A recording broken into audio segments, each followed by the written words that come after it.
Hello friends, my name is Didhi Tiwari. Welcome to India's #1 online app Unacademy.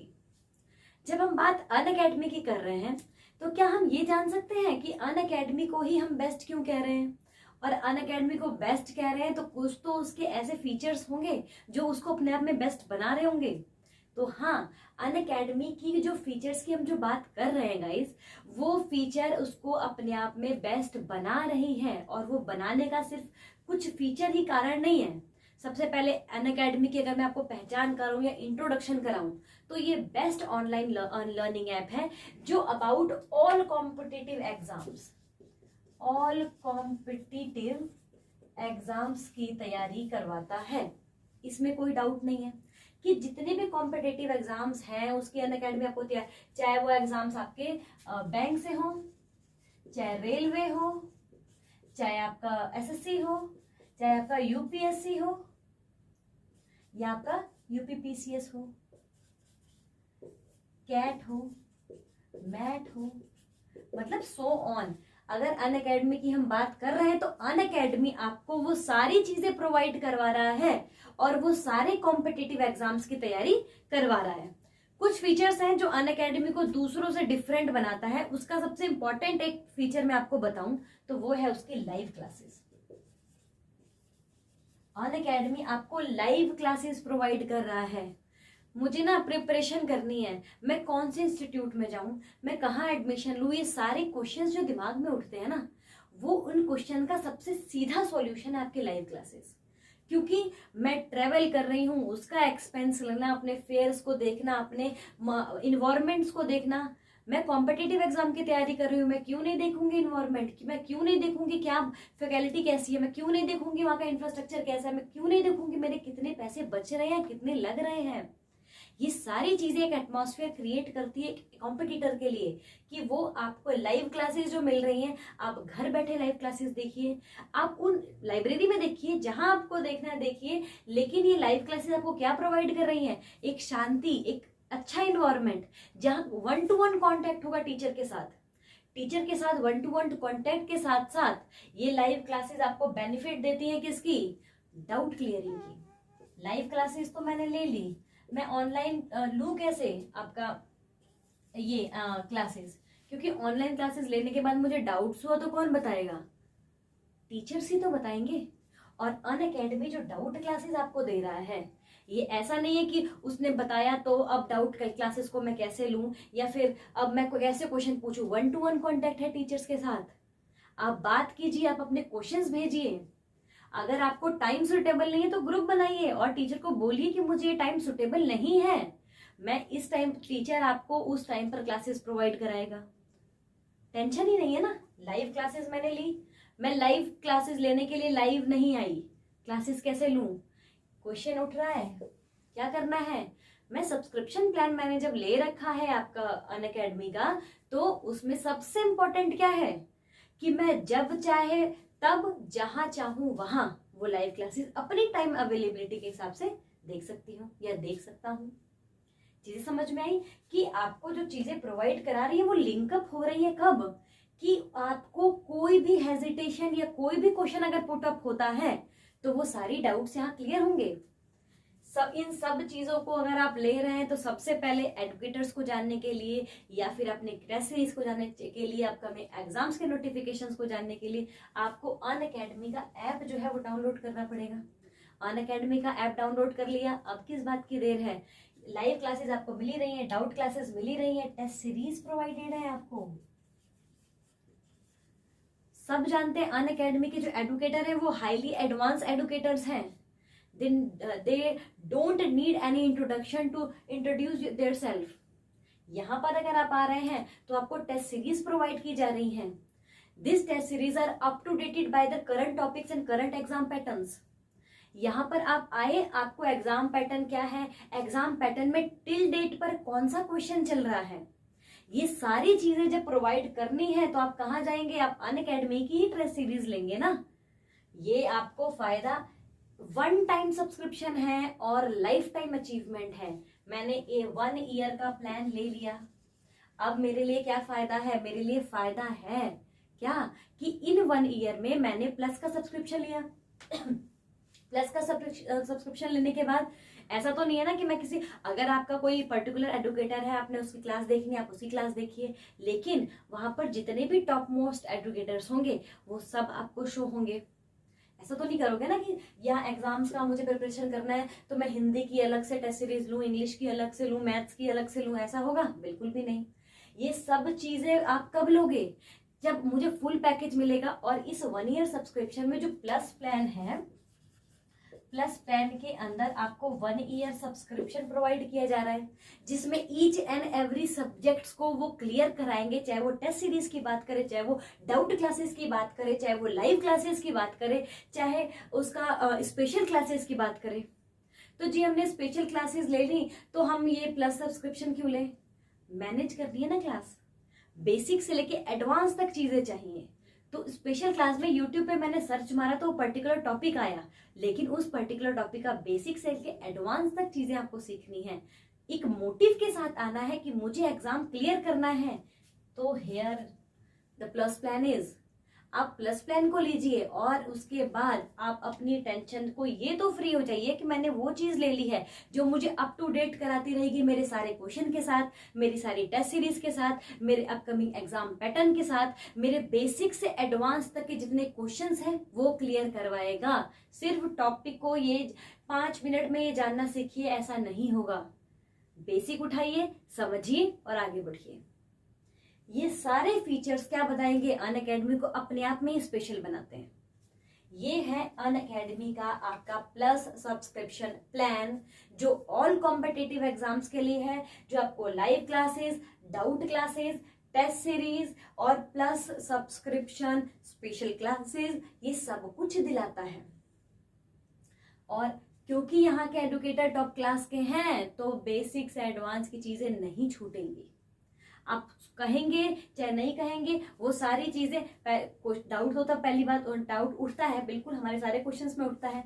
देखेंगे ना plans तो आपको as it is लगेगा, अरे हाँ ये भी क्वेश्चन था, ये भी क्वेश्चन था, वो भी क्वेश्चन था, सब चीजें सॉल्व हो गई, धीरे धीरे सारी चीजें आ गई। तो ये सारी चीजें ही प्रोवाइड कराने का काम अनअकैडमी का है, और इसीलिए ये आज इतना सक्सेसफुल है, क्योंकि ये अपने एडुकेटर से लेके अपने हर एक स्टूडेंट का जो भी नीड है उसको ये कंप्लीट कर रहा है। यहाँ पर अनअकैडमी आपको फुल पैकेज धमाका दे रहा है कि आप एक बार लीजिए and then enjoy yourself by achieving your goal. ये सारी चीजें आपको समझ में आई, जितने भी प्लान्स हमने, और सबसे बड़ी बात, एक एडुकेटर होने के नाते या एक स्टूडेंट होने के नाते हमको ये चीजें स्प्रेड करनी ही चाहिए। हम स्प्रेड करेंगे तो तीसरे को चौथे को पता चलेगा कि एक्चुअली में प्लान्स क्या है, चीजें क्या हैं, और जितना ही पता चलेगा लोग उसका उतना ही बेनिफिट उठा पाएंगे एंड आप उसको अचीव कर पाएंगे बिना, विदाउट एनी डाउट। ठीक है, ये चीजें आपको समझ में आ गई है। अब हम आज के एक हॉट टॉपिक और करंट टॉपिक पर जाते हैं, जो है हमारा रीजनिंग का टॉपिक, जो bank exam, SSC exams, railway exams, इनमें आता है और आने के बाद ये कुछ छाप छोड़ के जाता है। छाप क्या छोड़ेगा? जब हम देखिए बात कर रहे हैं रीजनिंग के कॉन्सेप्ट की, तो अगर हम बैंक का ही एग्जाम उठाते हैं तो हम एक चीज क्या नोटिस करते हैं कि ये सारे टॉपिक्स आपका, चाहे सिलोगिज्म हो, चाहे आपका ब्लड रिलेशन हो, चाहे पजल हो, चाहे सेटिंग अरेंजमेंट हो, ये सारी चीजें अपने आप में, सारे टॉपिक अपने आप में एक बहुत महत्वपूर्ण भूमिका निभाते हैं, बहुत अच्छा रोल निभाते हैं। किसके लिए? आपके एग्जाम्स को क्लियर करने के लिए। इन सबसे पहले हम क्या जानेंगे कि हमारा ये जो एग्जाम पैटर्न है बैंक का वो क्या है। सबसे पहले हम जानते हैं, देखिए बैंक के अंदर आपने अगर भरना है फॉर्म, तो आप एक चीज जानिए कि बैंक के 2 मोड के एग्जाम्स होते हैं। एक होता है प्री का, एक होता है मेंस का। प्री के अंदर आपकी स्मार्टनेस चेक की जाती है और मेंस के अंदर आपकी स्ट्रेटजी एंड आपकी तैयारी देखी जाती है। ठीक है, प्री के अंदर 3 सब्जेक्ट्स आते हैं, क्वांटिटिव, एप्टीट्यूड, लॉजिकल रीजनिंग और इंग्लिश। ठीक है, same here also, quant, logical, reasoning, ठीक है, इंग्लिश, उसके बाद आपका कंप्यूटर, उसके बाद जनरल अवेयरनेस और बैंकिंग अवेयरनेस। ठीक है, कोई डाउट यहाँ पर? इसी एग्जाम पैटर्न के साथ हम चलते हैं और यही आपका वेटेज जो होता है इसका, ये 35 मार्क्स का, 35 मार्क्स का और 30 मार्क्स का, मीन्स 100 मार्क्स का होता है। सबसे पहले हम प्री की बात करेंगे। तो अब देखो, जो ये 35 और 30 मार्क्स का जो एग्जाम है ना, ये एग्जाम अपने आप में क्यों इंपॉर्टेंट है? क्योंकि ये आपकी स्ट्रेटेजी को चेक कर रहा है कि आपने कितनी स्मार्टली क्वेश्चंस को कम टाइम में किया। और यहाँ टारगेट क्या होना चाहिए? आउट ऑफ 100 का, कि मैंने 100 में से 100 क्वेश्चंस किए and most of the questions without any negative marking या फिर गलत हुए रॉन्ग क्वेश्चंस मैंने आउट ऑफ 100 ही लाए। और ये कब आएंगे? जब हमारा बेसिक कंसेप्ट जो है वो क्लियर रहेगा। चाहे आप मैथ्स की बात करो, चाहे आप रीजनिंग की बात करो, चाहे आप इंग्लिश की बात करो, वो सारे कंसेप्ट देखिए कभी क्लियर होंगे जब हमारे बेसिक क्लियर होंगे। Basic is most important in every competitive exam, क्योंकि हमारे बेसिक कमजोर होने की वजह से कहीं ना कहीं हम अपने एग्जाम को लूज करते ही करते हैं। अगर मैं बात करूं कि मैंने प्रैक्टिस कम की तो भी आपका एग्जाम लूज हुआ। Practice makes a man perfect, तो चाहे टेस्ट सीरीज की प्रैक्टिस हो, चाहे आपका ये कॉन्सेप्ट्स की प्रैक्टिस हो, चाहे बेसिक समझने की चीजें हो, ये सारी चीजें आपके लिए इंपॉर्टेंट हैं आपके गोल को अचीव करने के लिए। क्योंकि इनमें से एक भी चीज अगर आपने मिस की, अपनी पंक्चुअलिटी को हटाया, अपनी कंसिस्टेंसी को हटाया, तो वो सारी चीजें आपकी बेकार हो जाएंगी और एग्जाम बेकार। और ये रिस्क लेने के लिए हमारे पास टाइम होता नहीं है। अगर हमने कॉम्पिटिटिव एग्जाम्स की तैयारी की है तो हम सबसे पहले टारगेट अपना बना के चलेंगे कि हमको एक अटेम्प्ट से 2 अटेम्प्ट में एग्जाम निकालना ही निकालना है। नंबर ऑफ अटेम्प्ट्स हमारे स्ट्रेस लेवल को बढ़ाता है, नंबर ऑफ अटेम्प्ट्स हमारे कॉन्फिडेंस लेवल को घटाता है। ये जितनी भी चीजें करती हैं ये टाइम टू टाइम हमारी चीजों को लो करती हैं, और उससे लो नहीं होना है। पहली चीज की मैं आपको डिमोटिवेट नहीं करूँ, उसको लो नहीं होना है, उसको हमको और आगे बढ़ के करना है। ऐसा नहीं कि 2 के 4 अटेम्प्ट नहीं हो सकते, 5 नहीं हो सकते, लेकिन जब हमारे अटेम्प्ट रुकते हैं, जब हमारे मार्क्स रुकते हैं, तो हमको कहीं ना कहीं लगता है कि हमारी ही कुछ कमी थी, चाहे वो हमारे प्रैक्टिस में कमी हो, चाहे हमारे बेसिक कंसेप्ट में कमी हो। इसीलिए इन सब चीजों को देखते हुए हमने सेटअप किया कि हम अपनी जो क्लासेस ले रहे हैं उसमें क्या बेसिक टू एडवांस लेके चलेंगे। ऐसा नहीं क्वेश्चन उठाया और कराना शुरू कर दिया, बिल्कुल भी नहीं। इसीलिए मैंने आपसे कहा कि प्लस सब्सक्रिप्शन लीजिए, ये करेंगे तो इसमें बेसिक सी चीजें समझ में आएंगी। यहां पर आपको स्ट्रक्चर समझ आ गया। अब हम लॉजिकल रीजनिंग का ही एक टॉपिक आज करेंगे। लॉजिकल रीजनिंग के 6 बहुत इंपॉर्टेंट टॉपिक है, उसको मैं बता दूं आपको। बहुत इंपॉर्टेंट टॉपिक है जो आपको हर चीज में आना ही आना होता है। आपका ब्लड रिलेशन हो गया,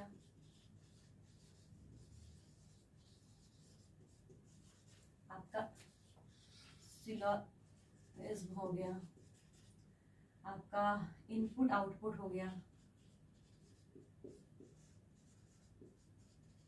कोडिंग डिकोडिंग हो गया, आपका पजल हो गया, सिटिंग अरेंजमेंट हो, रीअरेंजमेंट हो गया,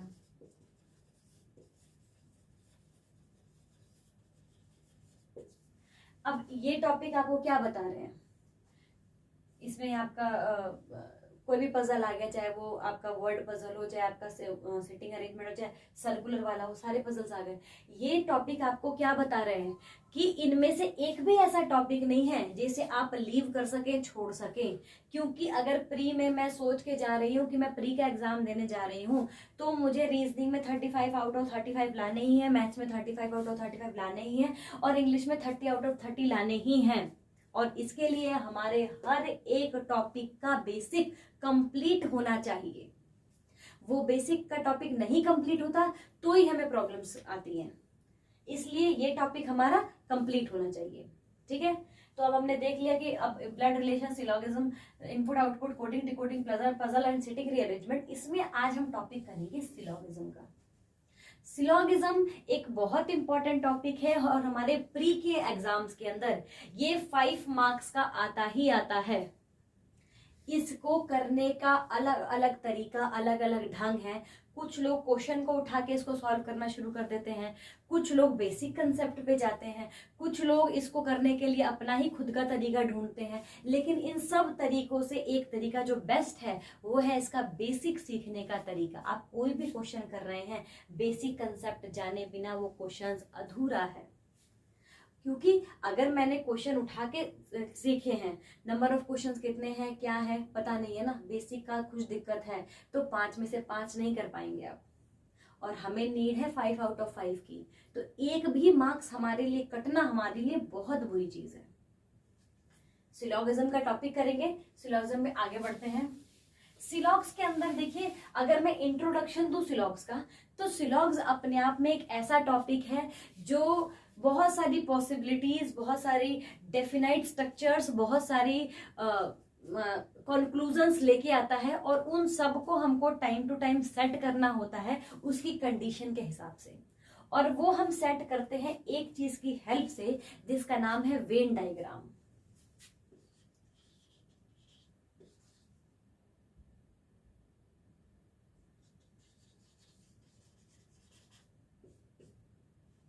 ठीक है, वेन डायग्राम मैंने बनाया और इसके ही हेल्प से मैं क्या करूंगी, अपना सिलॉग्स का कॉन्सेप्ट कंप्लीट करूंगी। ठीक है, तो अब मैं स्टार्टिंग से बेसिक लेके चलती हूँ।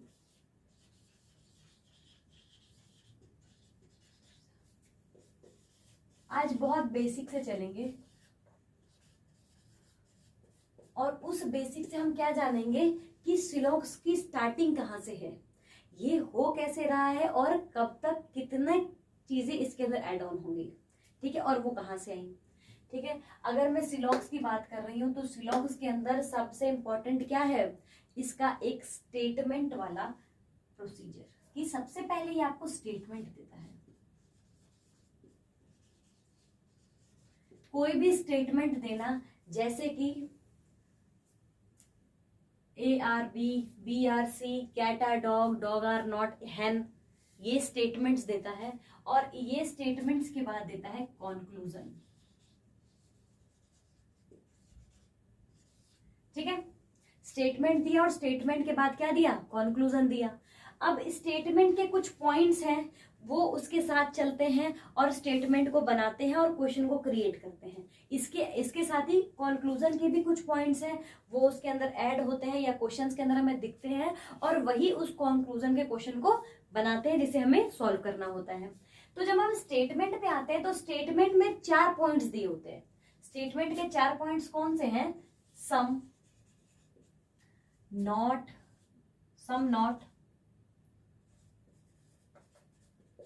ठीक है, नो और ऑल। देखो, जब ये 4 स्टेटमेंट, जैसा 4 वर्ड्स हमें मिले तो हमने क्या क्रिएट किया, स्टेटमेंट क्रिएट किया। स्टेटमेंट क्या क्रिएट किया कि जब एक क्वेश्चन कह देता है सम ARB, ठीक है, कुछ A B है, सम ARB, ये एक स्टेटमेंट क्रिएट कर देता है। Some AR not B, some AR not B, no BR A and all BR A। ठीक है, ये चारों क्वेश्चंस हमें समझ में आया कि इसने कैसे क्वेश्चंस को बनाया और कैसे इसको वहां पर रखा। ठीक है, सम नॉट, नो और ऑल, यही 4 वर्ड्स पर ये सारा स्टेटमेंट टिका हुआ है। अब यहां पर हम बात करते हैं कॉन्क्लूजन की। तो जब कॉन्क्लूजन की बात करेंगे तो स्टेटमेंट के जैसा ही कॉन्क्लूजन होता है, इसलिए हम कॉन्क्लूजन में रखेंगे क्या, यही 4 चीजें, सम नॉट, नो और ऑल। ठीक है, यही 4 चीजें कॉन्क्लूजन में हमारी आई। लेकिन इसके साथ साथ कॉन्क्लूजन के अंदर कुछ चीजें, कुछ पॉइंट्स एक्स्ट्रा आते हैं जो कॉन्क्लूजन को स्टेटमेंट से डिफरेंट बनाते हैं और वही क्वेश्चन को ट्रिकी बनाते हैं। ठीक है, तो जब ये 4 चीजें हमें मिली तो एक्स्ट्रा क्या है? एक्स्ट्रा वर्ड है एटलीस्ट।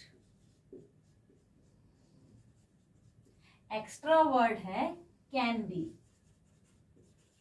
और एक्स्ट्रा वर्ड है कैन नेवर बी।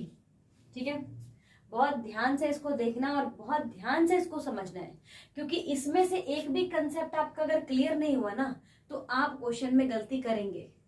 इस बेसिक कंसेप्ट को जानना बहुत इंपॉर्टेंट है कि ये क्वेश्चन का वर्ड का मतलब है क्या और ये हमारे क्वेश्चंस में कैसे काम आ सकता है, कैसे काम आएगा, क्या करेगा, सारी चीजें हम चेक करते हैं। ठीक है, एटलीस्ट, कैन बी और कैन नेवर बी, 3 शब्द हमें मिल गए हैं और इन 3 शब्दों के जरूर कुछ ना कुछ मतलब होंगे, तभी ये सिलॉक्स के क्वेश्चन के कंक्लूजन के रूप में बने हुए हैं। तो बिल्कुल हाँ, इसका मतलब है और इसकी जो जो मतलब है हम पढ़ते हैं। सबसे पहले हम एटलीस्ट की बात करते हैं। एटलीस्ट क्या है?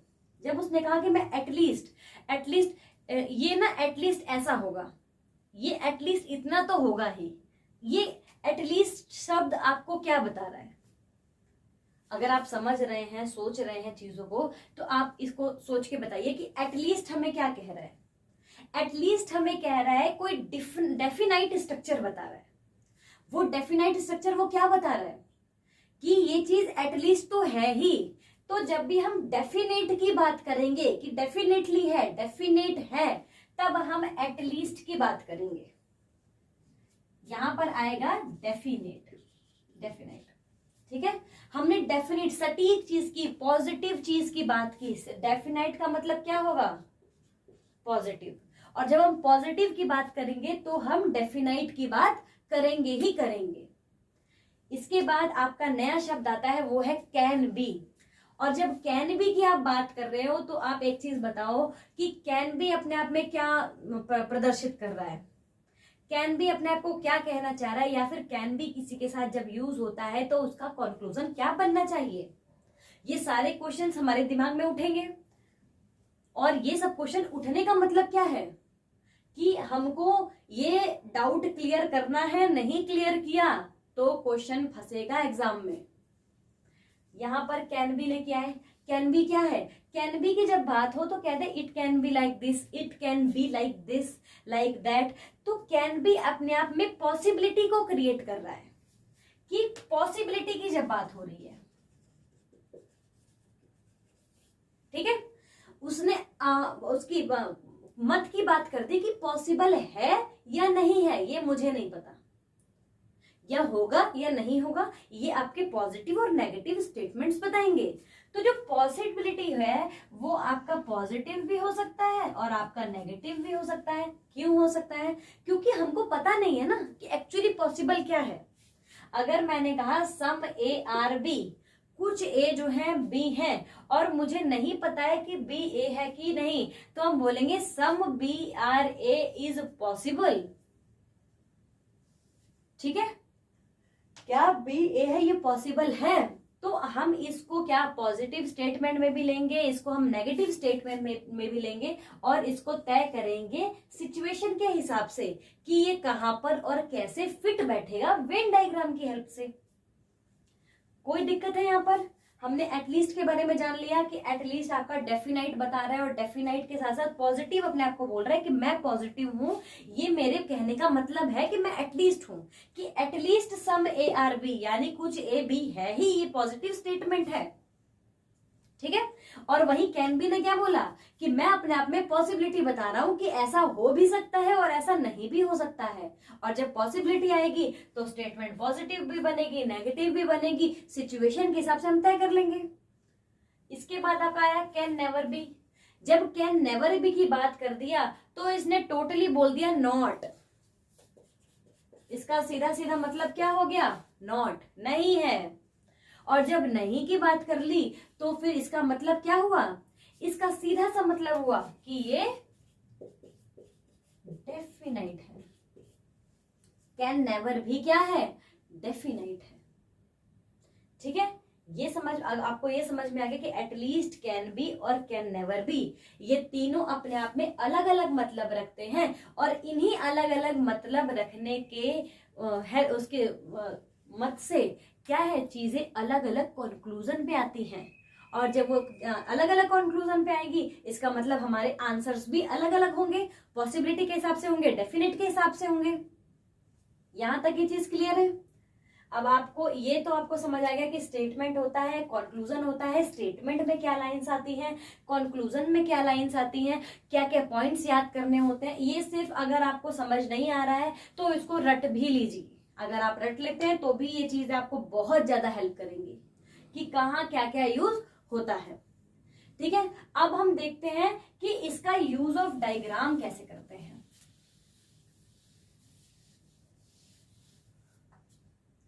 Uses of diagram.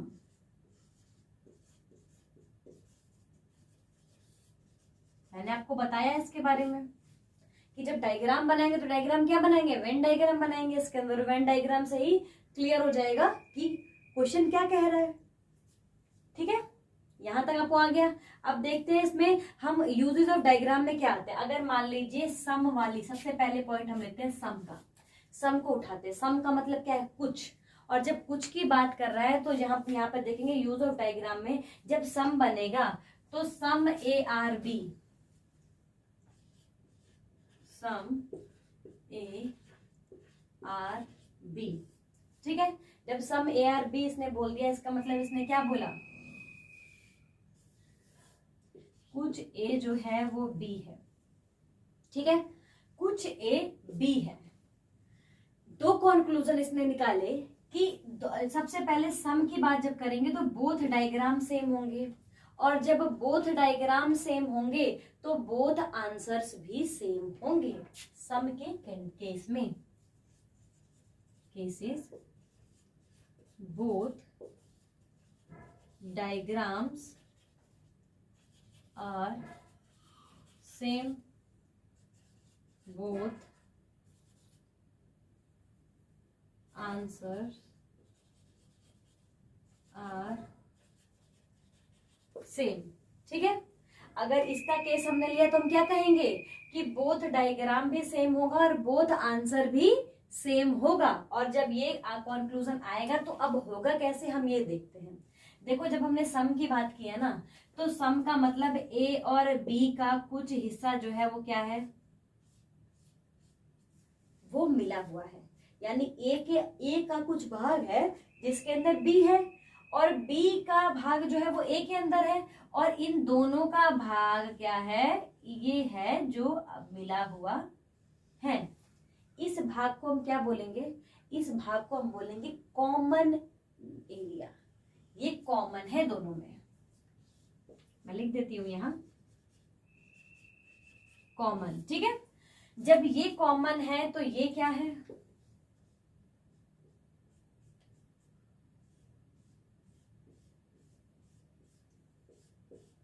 देखिए यहां पर मैंने शेड कर दिया, और शेडिंग से हमें आराम से समझ आएगा। ठीक है, तो यहां पर जब ये कॉमन है तो इसको क्या बोलेंगे, इसको हम बोलेंगे रेस्ट, बचा हुआ।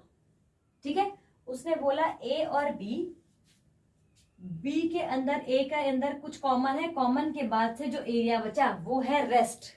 अब आते हैं हम अपने एटलीस्ट, कैन बी और कैन नेवर बी पर। मैं ऊपर कहीं लिख देती हूं ताकि आपको अंदाजा बहुत अच्छे से रहे इसका। कंक्लूजन का ही है ये। यहां पर आपका क्या था, एटलीस्ट, कैन बी और कैन नेवर बी। ठीक है, जैसा मैंने इसके साथ बताया था आपको कि एटलीस्ट अपने आप में क्या है, डेफिनाइट। कैन बी क्या है, पॉसिबिलिटी, और कैन नेवर बी क्या है, डेफिनाइट।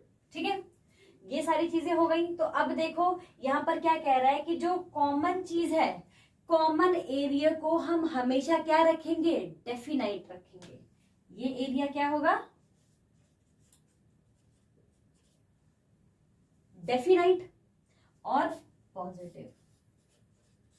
ठीक है, और रेस्ट वाला एरिया क्या होगा, क्योंकि हमको सटीक जानकारी है कि ए और बी का कुछ हिस्सा एक दूसरे के अंदर है या समाया हुआ है, तो हम इसको तो कंक्लूजन में एकदम सही कहेंगे, डेफिनेट कहेंगे कि ऐसा है ही है, इसमें हम पॉसिबिलिटी नहीं निकालेंगे। लेकिन rest of the area say that there is a possible chances to make it every positive statement positive और negative statement negative, यानी कि कुछ पॉजिटिव चीजों को भी बता सकता है, दे सकता है, कुछ नेगेटिव भी दे सकता है, लेकिन ये दोनों ही अपने आप में क्या है, पॉसिबिलिटी क्रिएट कर रहे हैं कि ऐसा हो भी सकता है और ऐसा नहीं भी हो सकता। कोई डाउट है इसके अंदर, कोई भी दिक्कत आई हो तो आप देखिए और बताइए इसमें क्या प्रॉब्लम आ सकती है।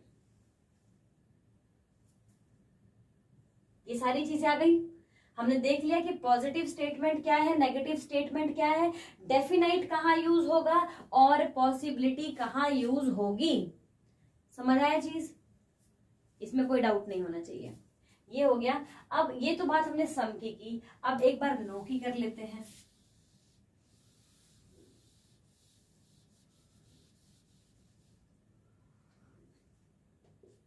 नो, देखो जब हम आपको नो के बारे में एक चीज बता दूं कि जब आप नो की बात करते हो ना, तो आप एक चीज याद रखो कि नो जो है वो अपने आप में एक ही स्टेटमेंट है, यानी एक ही चीज नो हो सकती है, अपने आप में एक का ही वो पूरक है।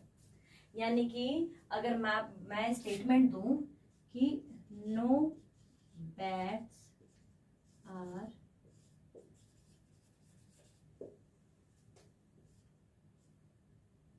बॉल, ठीक है, नो का स्टेटमेंट दिया, मतलब हम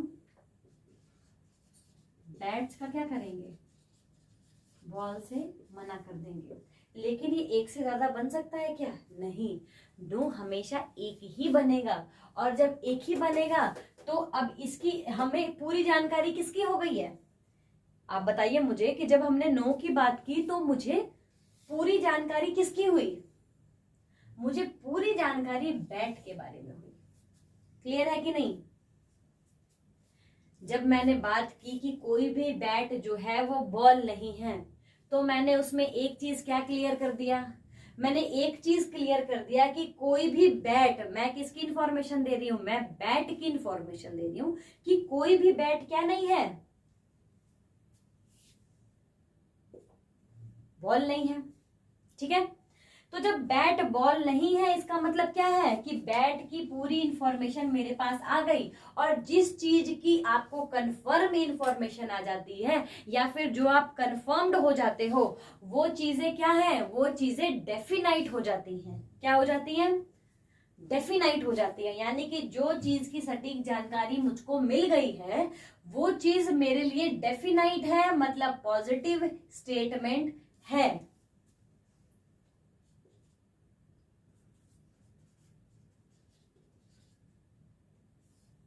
ठीक है, और ठीक है, ये समझ आया नो के अंदर। अब हम दूसरे पे जाते हैं जो बॉल के बारे में बोला गया है। हमें पता चल गया बैट जो है वो डेफिनाइट है। अब बॉल क्या है, क्या बॉल को हम डेफिनाइट नहीं रख सकते, क्यों नहीं, क्योंकि इसमें कुछ कॉमन भी नहीं है, तो हम इसको क्या नहीं कर सकते, डेफिनाइट कैसे कह दिया और इसको डेफिनाइट कैसे नहीं कहा, क्योंकि जब दूसरे की बात हो रही है तो ये नहीं है ऐसा बोला गया है, ये है कि नहीं ये हमें नहीं पता। इसको हम हमेशा सेकंड वाले को पॉसिबल कैटेगरी में ही रखेंगे।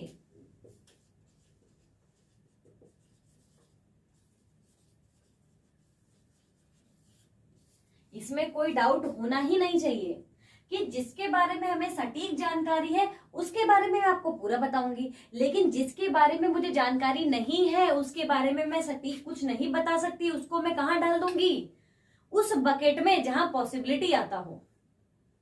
ठीक है, इसमें कोई डाउट नहीं होना चाहिए, ये चीज क्लियर हो गई है। अब हम आते हैं आपके ऑल पे, ऑल वाले सेक्शन पर, फिर उसके बाद जानेंगे एक एक करके कि ये है क्या। ऑल वाला सेक्शन क्या कह रहा है,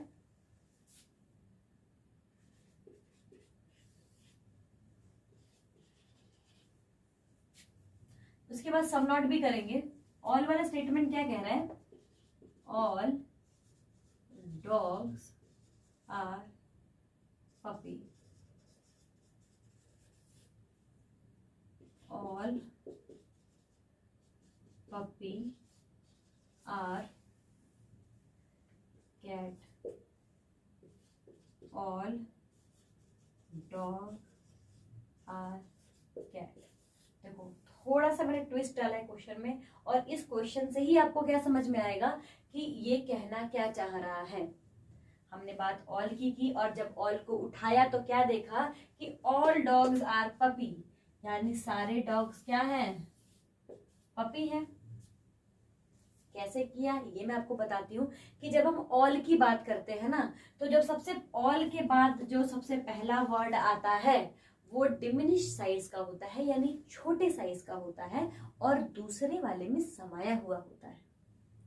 ठीक है, यहाँ पर अगर मैं मान लो कोई सर्कल है और इसका इतना पार्ट जो है मैंने ढक दिया है। ठीक है, और जब ये ढक दिया तो ये क्या चीज क्या आ रहा है यहाँ पर कि इतना पार्ट क्या हो गया है? शेड हो गया है। ठीक है, यही चीज यहाँ पर है कि जो पफी का जो ये एक लौता पार्ट है ये डॉग है, यानी उसके अंदर समाया हुआ है। All dogs are puppy, all puppy are cat, यानी जितनी भी पपी है अब वो क्या है? वो कैट है। तो इसको इसके अंदर डाल देंगे। ठीक है, और उसके बाद ऑल डॉग्स आर कैट, सारे डॉग्स जो हैं, सॉरी मैंने यहाँ पे डॉग्स दोबारा लिख दिया था, यहाँ पर आप कुछ भी लिख दीजिए, कैटल लिख दीजिए, कैटल। ठीक है, ऑल कैटल आर कैट, तो ऑल कैटल यानी कैटल को मैंने इसमें डाल दिया। इसको समझने में कुछ भी डाउट, वेन डायग्राम में कुछ भी डाउट तो आप क्लियर बताइए। यहां तक समझ आ गया है आपको कि एक्चुअली चीज क्या कह रही है? इन सब चीजों को हमने ऐड किया तो क्या देखा कि ये अपने आप को एक दूसरे का पूरक बता रहे हैं। तो यहाँ पर ऑल की क्या चलेगी? बात चलेगी। अब डी हो गया, पी हो गया कैट के लिए, और कैटल हो गया कैट के लिए। ये सब क्या है? ये सब बता रहे हैं कि हम क्या हैं? हम अपने आप में डेफिनाइट हैं, हम ट्रू हैं, हम पॉजिटिव हैं। इसने क्या बताया कि वी आर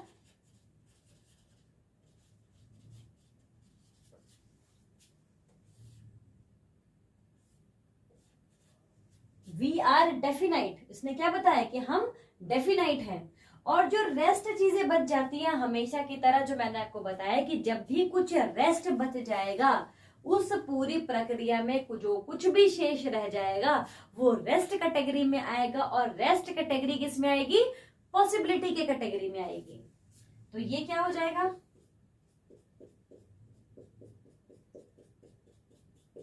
ये आपका रेस्ट हो जाएगा और पॉसिबिलिटी हो जाएगा। ठीक है, अब हमने क्या क्या समझ लिया? हमने सम का समझा। सम का क्या समझा हमने कि जब सम होगा बोथ डायग्राम सेम होंगे तो बोथ आंसर्स भी सेम होंगे, और जो दोनों सम के अंदर दोनों पार्ट का जो कॉमन पार्ट होगा वो क्या कहलाएगा? वो अपने आप में डेफिनाइट कहलाएगा, यानी पॉजिटिव स्टेटमेंट कहलाएगा, कंक्लूजन कहलाएगा। और जब भी बात हमने ऑल की बात की तो क्या किया? बिल्कुल वही चीज हम लेके चले हैं क्या कि सारी चीजें क्या होंगी? ये जो भी कॉमन चीजें हैं वो अपने आप को पॉजिटिव बोलेंगी, और जो रेस्ट चीजें हैं वो अपने आप को पॉसिबिलिटी में रखेंगी। और बार बार मैं आपको बता रही हूं कि जो पॉसिबिलिटी है वो पॉसिबिलिटी पॉजिटिव भी होगी और नेगेटिव भी होगी। कोई दिक्कत इसमें जानने में, समझने में कोई भी प्रॉब्लम आई हो? ये सारी चीजें समझ में आ गई। अब हम क्वेश्चंस पे चलते हैं कि क्वेश्चन चीजों को कैसे ट्रिकी बना देते हैं। स्टेटमेंट डालते हैं, उसका कंक्लूजन निकालते हैं, और वेन डायग्राम से सीखते हैं कि उसको किया कैसे जाएगा।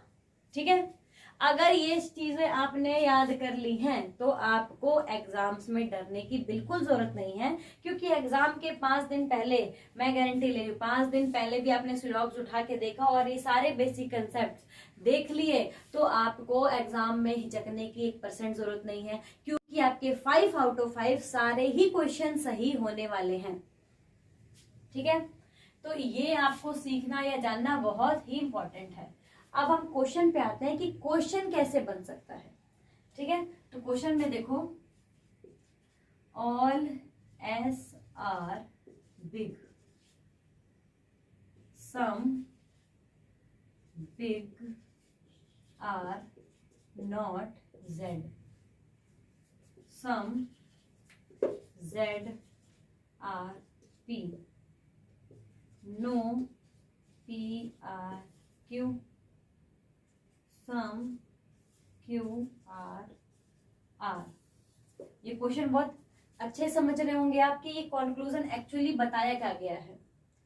सम ऑल एस आर बिग, हम ये स्टेटमेंट देखते हैं और जैसा जैसा इसने कहा है वैसे वैसे हम करके दिखाते रहते हैं। ठीक है, तो ऑल एस आर बी यानी कि सारा जो एस है वो क्या है, वो बी है। ठीक है, सारा एस जब बी है तो इसने क्या अपने आप को बता दिया कि बी के अंदर क्या है, एस का कुछ भाग है जो बी का भाग भी बन रहा है, और जो कॉमन भाग होगा वो मैं बार बार आपको बता रही हूँ कि कॉमन भाग ही डेफिनाइट होगा, पॉजिटिव होगा। बाकी जो रेस्ट भाग होगा वो अपने आप को पॉसिबिलिटी के उसमें लाइन में रखेगा, और पॉसिबिलिटी हमेशा पॉजिटिव भी हो सकती है और नेगेटिव भी हो सकती है। ये चीज आपको क्लियर हो गई है। Some big are not Z, कुछ बिग जो है वो क्या नहीं है, जेड नहीं है। कुछ बिग, ये कुछ, मान लो ये कुछ भी हो सकता है, ये कुछ भी हो सकता है, ये कुछ भी हो सकता है, ये कुछ भी हो सकता है, यानी कहीं से भी, हमने कहीं से भी उठा के डाल दिया कि कुछ जो बिग है वो क्या नहीं है, जेड नहीं है। ठीक है, अब नेक्स्ट लाइन क्या बोल रही है कि सम जेड आर पी, कुछ z जो है वो p है। मैं बताऊंगी आपको कि इसका कंक्लूजन बनेगा कैसा। सम z आर p, देखिए कुछ z जो है वो क्या है, अपने आप में p है। ठीक है, नो p r q, कोई भी p q नहीं है। ठीक है, और सम q r r, यानी कुछ q जो है वो r है। ये तो मैंने बता दिया स्टेटमेंट देके वेन डायग्राम, लेकिन आप मुझे ये बताइए कि इस वेन डायग्राम से आपको खुद से कंक्लूजन निकालने समझ में आए। अच्छा, एक चीज मेरी इंपॉर्टेंट सुन लो आप, कि जब भी आप तैयारी कर रहे हो ना, तो आप टेस्ट सीरीज या किसी बुक के भरोसे मत बैठो। अगर आपको बेसिक कंसेप्ट क्लियर हुआ है तो उसका एक ट्रिक है जानने का कि आपको बेसिक आता कैसे है। वो बेसिक कैसे आएगा, जब आप खुद से क्वेश्चन बनाना शुरू कर देंगे, खुद से स्टेटमेंट बनाना शुरू कर देंगे, खुद से कंक्लूजन बनाना शुरू कर देंगे और उसको करने लग जाएंगे। मैंने बहुत हैबिट्स देखी हैं स्टूडेंट्स की कि जब वो उनको आ भी गया ना तो वो चीजों को ढंग से समझा नहीं पाते। उसका बेस्ट आइडिया है कि जो भी आपने किया उसको लिख के उसका खुद का आंसर बनाओ, उसको खुद को आप रटो, खुद को आप उसको लेक्चर दो, कुछ भी करो, कैसे भी करो, खुद से स्टार्ट करो नया। और वो नया खुद से स्टार्ट करने के बाद ही आप क्या कर पाएंगे, इस बेसिक को अपने दिमाग में रख पाएंगे। क्योंकि अगर आपके अभी क्या है, अपकमिंग एग्जाम हमारा आने वाला है एसबीआई का क्लर्क, आपका 31 अक्टूबर को है। इसके बाद जो है आपका ये आईबीपीएस का एग्जाम आने वाला है, डीडीए का एग्जाम आने वाला है। आप क्या सोच रहे हैं, क्या स्ट्रेटेजी बना रहे हैं, आप मुझे पहले ये बताइए कि आप कैसे क्लियर करेंगे कम टाइम में। अभी अगर मैं सिंपल सी बात कर दूं, अगर आईबीपीएस क्लर्क की, तो मात्र 1 महीना है, ओनली 1 मंथ इज लेफ्ट। आप मुझे बताइए कि तैयारी करने के लिए सबसे इंपॉर्टेंट आपको क्या लग रहा है। सबसे इंपॉर्टेंट ये है कि जो भी हमने जाना है क्या वो बेसिक से जाना है, और जब हम बेसिक से जान गए तो क्या हमने खुद से उसके क्वेश्चंस बनाए, खुद से हमने उसकी स्टेटमेंट या कंक्लूजन बनाए। और जब आपने खुद से ही नहीं बनाया, दैट मीन्स आपका आधा अधूरा ज्ञान है। क्योंकि समझने को तो सब समझ लेते हैं, लेकिन उससे एक्स्ट्रा क्या बनाते हैं, उससे एक्स्ट्रा सिर्फ यही बनाएंगे कि उसको देखेंगे और उसका कंक्लूजन निकालेंगे। ठीक है, निकालने के बाद वो क्या सेट करेंगे, वो सेट करेंगे कि ये सारी चीजें हमको आई, कैसे आई, वो हमको तभी आएंगी जब हम खुद के एग्जाम्पल, खुद के क्वेश्चंस को सेट करेंगे। ठीक है, ये चीज आपको समझ आई। हमने क्या किया, एक आपका स्टेटमेंट लिया, अब हम कंक्लूजन बताएंगे कि वेन डायग्राम से कंक्लूजन कैसे बनेगा। देखते हैं। अब में से मान लो उसने बोला है all S R B big, सारा जो एस है वो क्या है, वो बिग है। जब सारा एस बिग है तो हमको एक चीज समझ में आ गई है कि बी, कि ये जो इसका कॉमन भाग हो सकता है बी का और एस का। और फिर मैं वो चीज रिपीट करती हूं कि जब कॉमन भाग हो जाएगा तो वो अपने आप को क्या बताएगा कि आई एम द डेफिनेट। और अगर I am the definite that means this is the positive statement and conclusion.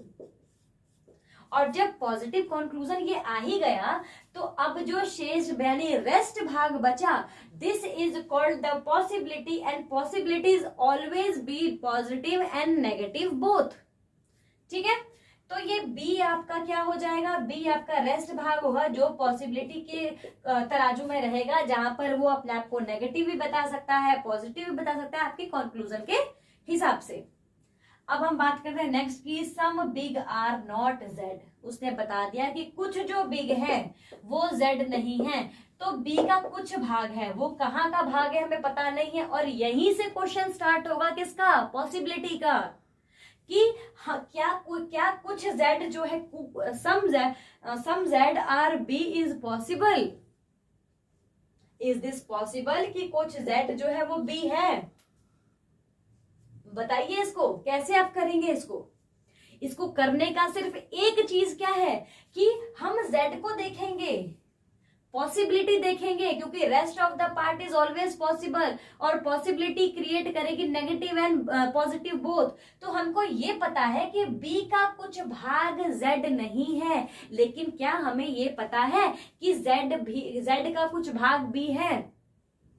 नहीं, और नहीं है ये भी नहीं पता है ये भी नहीं पता है, नहीं है ये भी नहीं पता है। और जब हमें दोनों चीजें नहीं पता है तो वो क्या बता रही है कि पॉसिबिलिटी है, और पॉसिबिलिटी में ये आ जाएगा पॉजिटिव में। बिल्कुल सही कि z का कुछ भाग भी हो सकता है, ये पॉसिबल है। ठीक है, हम सिर्फ एक स्टेटमेंट पर नहीं चलेंगे कि उसने कह दिया वो नहीं है तो वो नहीं है। हमको सारे स्टेटमेंट्स को समझ के, पॉसिबिलिटी को जान के कि रेस्ट के भाग में पॉसिबिलिटी कहां बैठ सकती है, उसको सही करना है। ठीक है, इसके बाद से नेक्स्ट है सम जेड आर पी। कुछ जेड जो है पी है।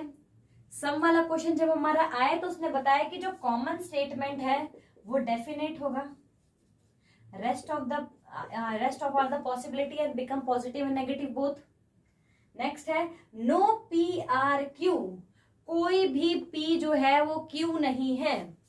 तो जो P Q नहीं है यहाँ पॉसिबिलिटी का, क्योंकि देखो दोनों ही चीजें अपने आप में अलग हैं, ये अपने आप में अलग अपने आप को डेफिनाइट बताती हैं, लेकिन ये अलग रेस्ट पोजीशन पॉसिबिलिटी भी क्रिएट करती है कि नहीं करती है?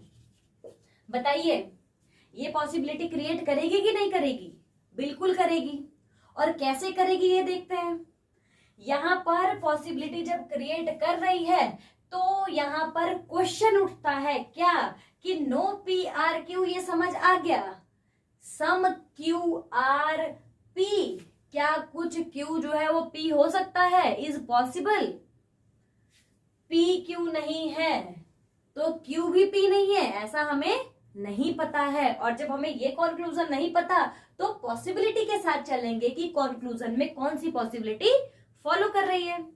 नेक्स्ट है आपका सम क्यू आर आर, कुछ क्यू जो है वो आर है। सेम कैटेगरी की चीज यहाँ पर आई कि जब कॉमन की बात कर दी हमने कि कॉमन कहाँ है, तो कॉमन यहाँ पर है, और जब कॉमन है तो डेफिनाइट है, और डेफिनाइट है तो पॉजिटिव स्टेटमेंट है। समझ में आ गया? जब पॉजिटिव स्टेटमेंट है तो यहाँ का जो रेस्ट पार्ट है, ये रेस्ट पार्ट अपने आप में क्या क्रिएट करेगा, ये रेस्ट पार्ट अपने आप में पॉसिबिलिटी को क्रिएट करेगा, जो पॉसिबिलिटी क्या बताएगी कि some R are P is possible, कुछ आर जो है वो पी है, क्या पॉसिबल है। तो इस क्वेश्चन पे हम क्या डालेंगे, यहाँ क्वेश्चन पे हम सिर्फ ये डालेंगे कि हमें नहीं पता है कि कुछ आर पी है या नहीं, या कुछ पी आर है या नहीं, हमने वेन डायग्राम में ना देखा, ना हमने स्टेटमेंट में पढ़ा, लेकिन हम मना भी नहीं कर सकते क्योंकि स्टेटमेंट में नो जैसी चीज तो कहीं नहीं लिखी है, नो जैसी चीज कहीं नहीं लिखी है, ठीक है। और जब नो जैसी चीज नहीं लिखी है तो मतलब वो क्या कंक्लूड कर रही है, वो कंक्लूड कर रही है कि this is a possible statement and possible statement is both positive and negative, ठीक है। ये सारी चीजें और सारी आपकी सिलॉग्स जो है वो आपका इस स्टेट में कंक्लूजन पे डिपेंडेंट है। अच्छा, इसमें आइदर भी है और भी है, उसको भी डिस्कस करेंगे, पहले ये बेसिक कंसेप्ट ही समझेंगे।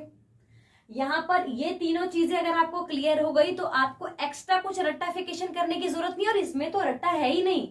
आप ये कॉन्सेप्ट उठा के देख रहे हैं तो आपको क्या समझ आ रहा है कि इनके मतलब बता दिए गए हैं बस कि ये है क्या, और जब इनके मतलब बता दिए तो हमारे क्वेश्चंस इजीली सॉल्व हो जाएंगे, ठीक है। तो ये सारी चीजें अपने आप में सिर्फ इतना मायने रखती हैं कि वो उन्होंने क्या क्लियर किया। अगर हम गो थ्रू करें इसको दोबारा तो हमसे क्या समझ में आया, हमें ये समझ में आया कि ये एटलीस्ट, कैन बी और कैन नेवर बी हमको डेफिनेट और पॉसिबिलिटी की स्टेटमेंट देता है, जो अपने आप में ये क्लियर करता है कि ये पॉजिटिव स्टेटमेंट होगा या बोथ पॉजिटिव नेगेटिव के तराजू में तौला जाएगा, ठीक है। यहां तक आपको चीज समझ में आई।